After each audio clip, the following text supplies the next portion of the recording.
দর্শক, অবস্থান করছি শরীয়তপুর নড়িয়া উপজেলা স্বাস্থ্য কমপ্লেক্সের সামনে। আমরা যে বিষয়টি নিয়ে হাজির হয়েছি তা হলো, কিছুক্ষণ আগে একটি মরদেহ কিন্তু হসপিটালে রেখে তার স্বজনরা পাঠিয়েছে, এমন চিত্রটি আসলে বলার জন্যই হাজির হয়েছি। এখানে আমরা হসপিটালে রেজিস্ট্রি বুক আমরা দেখলাম যে সেখানে শিমু আক্তার নামে মহিলা, তিনি হসপিটালে বেডে ইমার্জেন্সিতে কিন্তু রয়েছেন, কিন্তু তার স্বামী নাম কুদ্দুস খান নামে নাম, যিনি বাড়িপাড়া গ্রামের, তিনি এখানে এই লাস্টে এই মরদেহটি নিয়ে আসেন এবং এখানে যখন পরীক্ষা নিরীক্ষার পরে ডাক্তার মৃত ঘোষণা করে, ঠিক সেই মুহূর্তে কিন্তু তিনি ডাক্তারদের বক্তব্য অনুযায়ী তিনি এখানে লাস্টে রেখে কিন্তু পালিয়ে গেছেন। এমন বিষয়টি আমরা আসলে জানার জন্য হাজির হয়েছি। অবস্থান করছি শরীয়তপুরের নড়িয়া উপজেলা স্বাস্থ্য কমপ্লেক্সে ঠিক সামনে।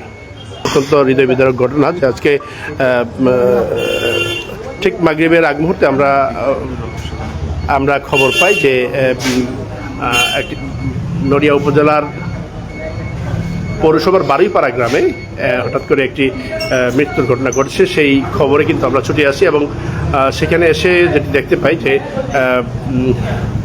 শিমু আক্তার নামে এই মহিলা, যিনি মৃত্যুবরণ করেছেন। আমরা সেখানে বাড়িতে যাওয়ার পরে জানার চেষ্টা করেছি আসলে কি হয়েছে।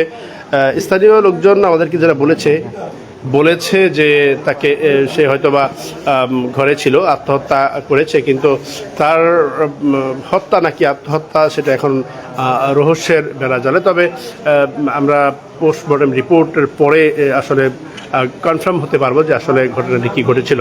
তবে ইতিমধ্যে তার স্বামী কিন্তু তাকে নিয়ে আসে এবং হসপিটালে রেখে যখন মৃত্যু কনফার্ম হয়েছে তখন কিন্তু তিনি এখান থেকে পালিয়েছেন, এমনটা কিন্তু কর্তৃপক্ষ আসলে জানিয়েছে।